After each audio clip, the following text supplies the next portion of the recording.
it's still a complicated way. So they can't still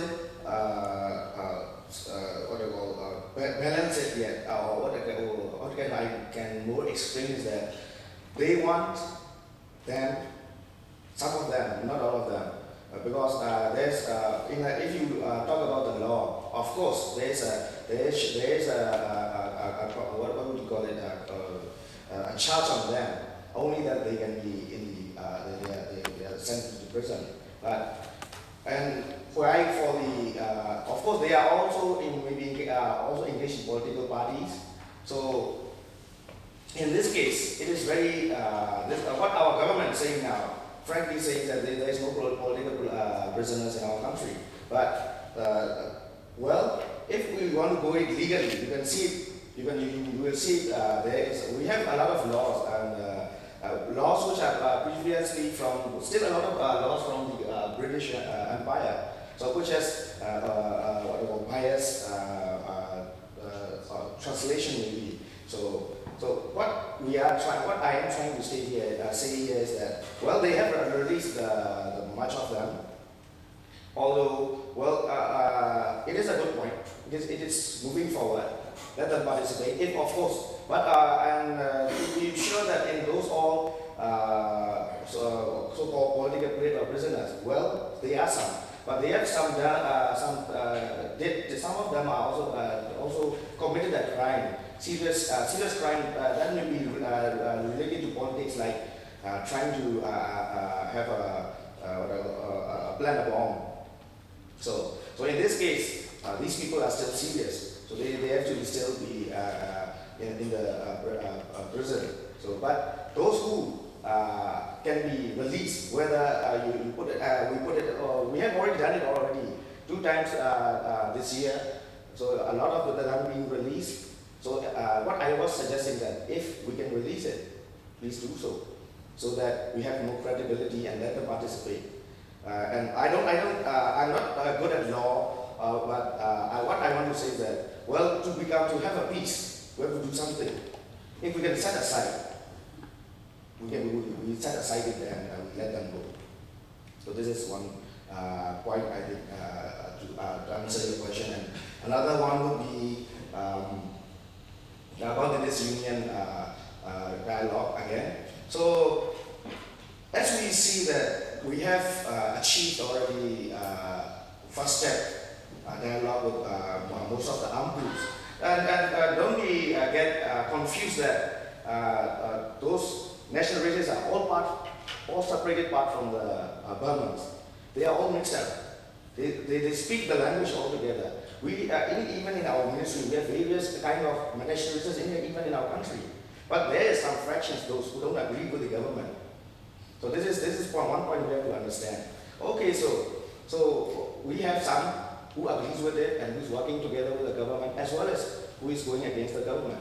So we for the peace for the entire nation, we have to approach the remaining national races and ask them genuinely what they want or what we can share. But we have to do that now or for the other times we have to do this because this has been it's a very headache for the whole country since getting independence. So it's a matter of now and then, but we have to do it. So when we have to do it, we have to know how to share it. So this is what I was taught in the IDIS. So what I would like to say is that we better stick to the principle negotiation rather than going on the position one. So this is the both sides which they have to do it. So this is the approach which can bring us peace. I hope so. So for the last question from the floor, I'll invite our speaker. So without being question our session,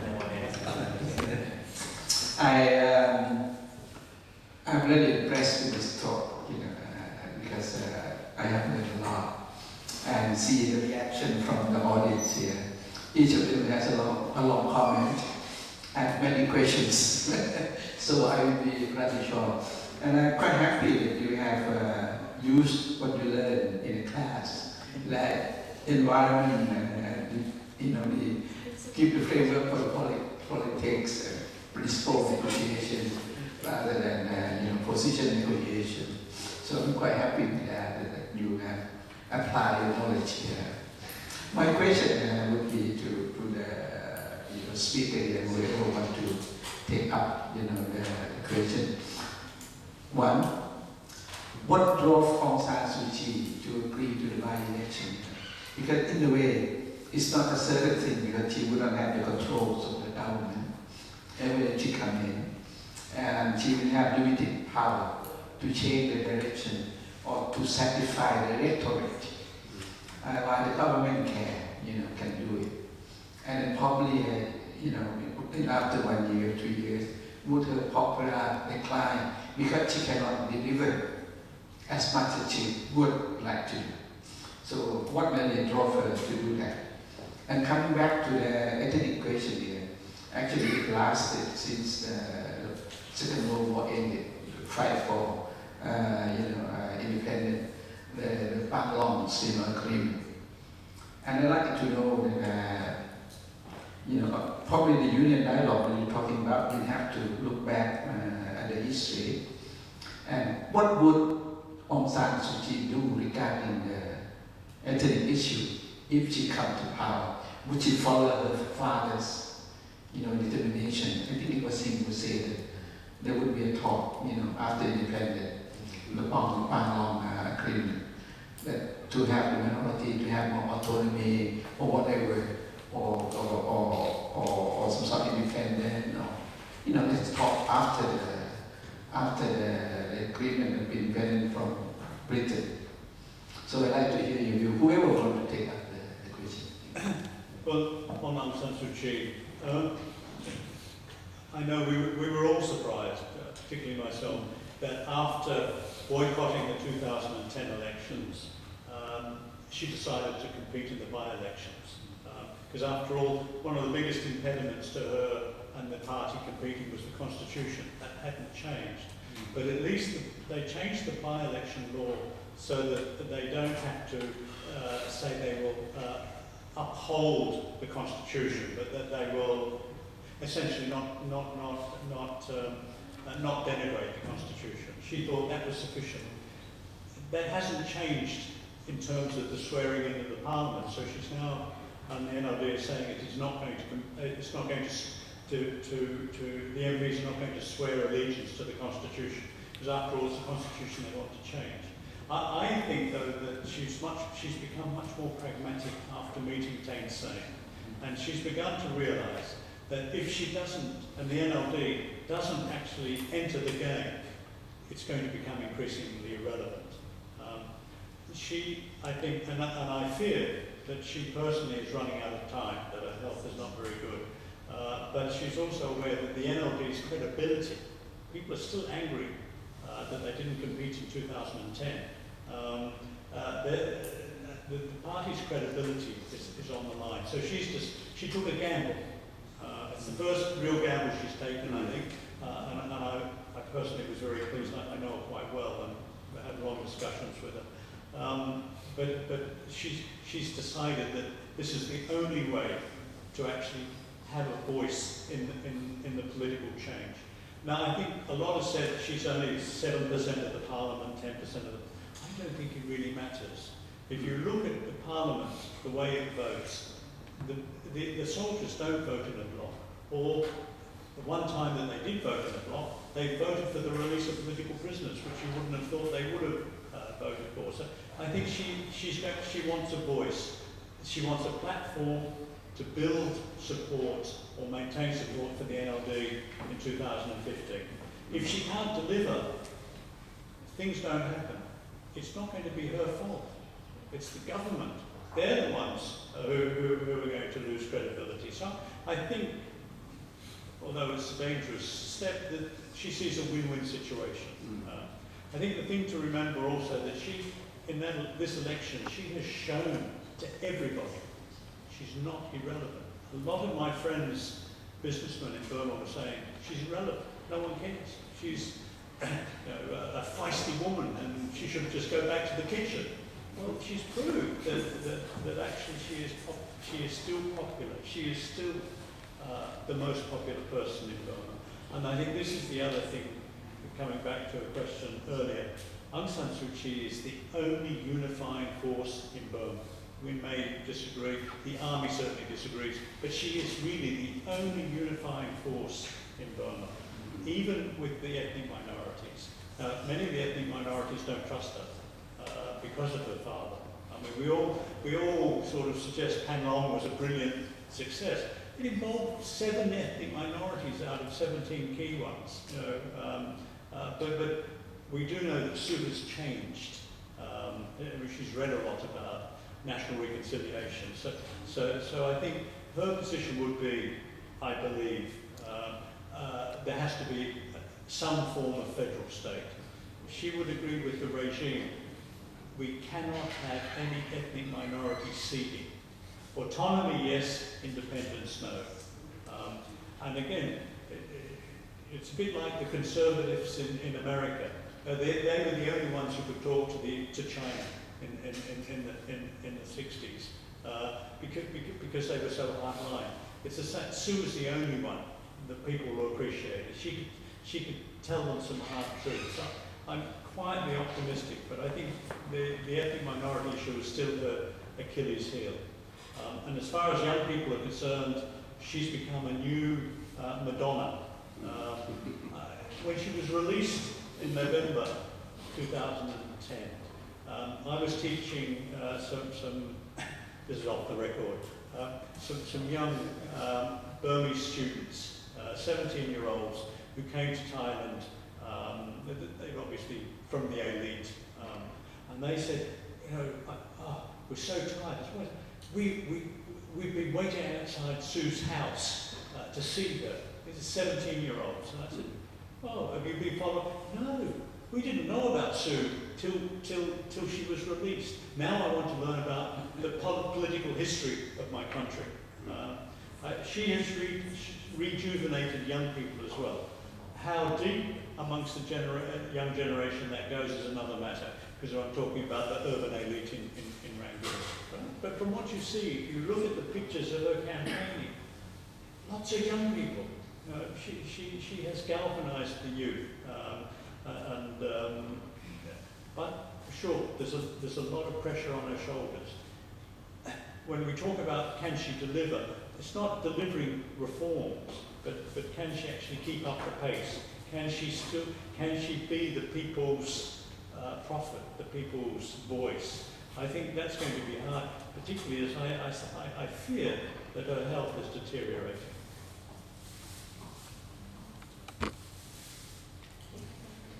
It's enough, I think, for the explanation. I will ask one question to Larry. Being in the covering the Asia, most probably most Asian region, Myanmar has been in ASEAN regional grouping, and by 2015 it's going to be an ASEAN community in the ASEAN region. And from the beginning, when you started your speeches, talked about Myanmar being in the South Asia, more in the South Asia, and Myanmar has shown interest in the South region as well, and even they have applied for the full membership, but SARC still insisted on giving the observer status. And earlier this month, there was a COSAC meeting on the SARC held in Nepal, and I came to know that SARC is considering to give Myanmar full membership over the years, but they haven't come up with any timeline yet. But most of the countries in the South Asia, they doesn't feel to expand their regional bloc. Although they started with 7, now Afghanistan has been added late 2000s, and now it's 8. Even Iran has shown interest in joining the SARC club. But, and even China, the Far East, who want to come in, to join the South Asian region. So my question is, although we are talking about the foreign policies of Myanmar, can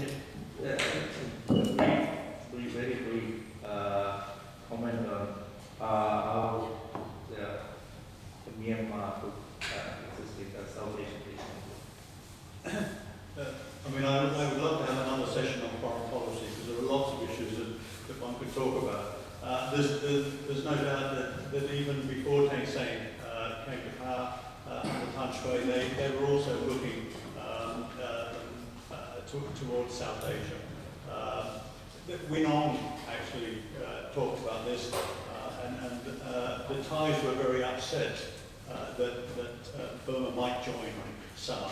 There's no doubt that the Chinese would be very upset. I think as far as Burma is concerned now, under Thein Sein, what they want is to return to the policy of the 1950s. They want to be a non-aligned movement. Now the non-aligned movement, of course, is no longer relevant and defunct, so they're looking for alternatives. So balancing your allegiances, so being in ASEAN, being in SARC, and having good relations with China would be a perfect model for them. Their biggest concern, in my view, amongst the Liberals is being overwhelmed by China. And a very senior member of the Foreign Ministry told me recently, the Burmese Foreign Ministry, Thein Sein's policy is look towards ASEAN. We'd have the look towards the east, he said look towards ASEAN, because that's less likely to upset the Chinese. Okay. Can we have a question from the back? Because I saw someone recently. Yeah, okay, can we have a question from the student from Rangsit?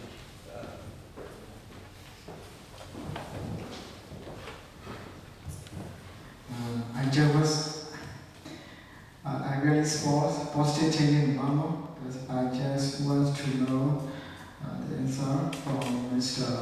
Myat Nyi Nyi Win. Mr. Myat Nyi Win mentioned that other groups need to cease fire, including government army, government soldier. President Thein Sein gave the order the army to stop fighting in current action stage, but until now they are fighting. So I just want to know who hold the real power in the government. The second question is, ceasefire negotiations are different in different groups. Why they are different? They give Kachin 50, they give Karam 70, they give Chins 80. That is why they use this way. Yes, I just want to know. Yeah. Okay. Thank you. It's quite interesting that although I think as the IDIS students, but people above wants to be more aware about our national policy. That's good, because everybody should know that also. But for your question, what I will try to answer may not be suitable with what government is doing, but I can give you my opinion. Is that first of all, yes, President Thein Sein asked the general stop fighting and stop. So what he has asked that please refrain from shooting, restrain shooting unless they shoot. So this is what, as far as my knowledge, I read like that. But at the real front scene or at the war front, so you might heard about preemptive strike, which George Bush used to use it. So you have a gun, I have a gun, right? So, well, I'm aware that I'm not supposed to shoot you, but when you are pointing a gun at me, what should I do? So, well, will I revenge you after you shoot me, or I shoot you first? This is what's happening. I think this is what's happening in the real situation at the front. And according to the second question about this differences, packages for different nationalities. So, as far as I know, they are only in the first level, which is state dialogue. In state dialogue, what they have to do is to restrain from shooting, stop the hostilities, setting up of liaison offices, not to carry guns in the mutually concerted areas. Each soldier should be stationed in their own barracks. So this is just a part that stopping the fight, not coming in back. But of course, they will have a deal to say, okay, we will consider it or not. But this process will only be possible when the second step, union level, starts working. So I think this is my opinion, and I think we would like to be satisfied with it. Just very quickly, the other topic that we could have called this is Myanmar in transition. Regional commanders have always seen that they have complete authority in the region in which they're in control. Now, under the Constitution, that's no longer true. It's the civilian government that has the authority, but it's going to take a while before those kinds of things are ironed out. We don't have quite the same problem in Karen State or in Mwan State, because the regional commander is involved in the peace talks. In Kachin State, there's no doubt, I would call him a rogue regional commander, but that's probably a bit strong. And so there is a tussle. There's still a power tussle going on. The hardliners, it's in government, it's in their interest to keep this war going in Kachin State. And so they may well also be involved. I think the other thing, the Kachin are not doing themselves a service either, because they're saying, we don't want peace talks. What we want is local peace talks. We've got it. We've signed the 1994 ceasefire agreement. We've got what everyone else is now signing up to, which is actually not a ceasefire agreement, but cessation of hostilities. We want to go straight to Naypyidaw for the discussions. The bottom line is that there is still a lot of mistrust. And mistrust is not going to be changed by having a meeting or ceasefire talks in Ruli or wherever. A lot more has to be done to build up trust. And as the Karen peace talks leader said to me recently, he said, peace is going to take 1,000 steps.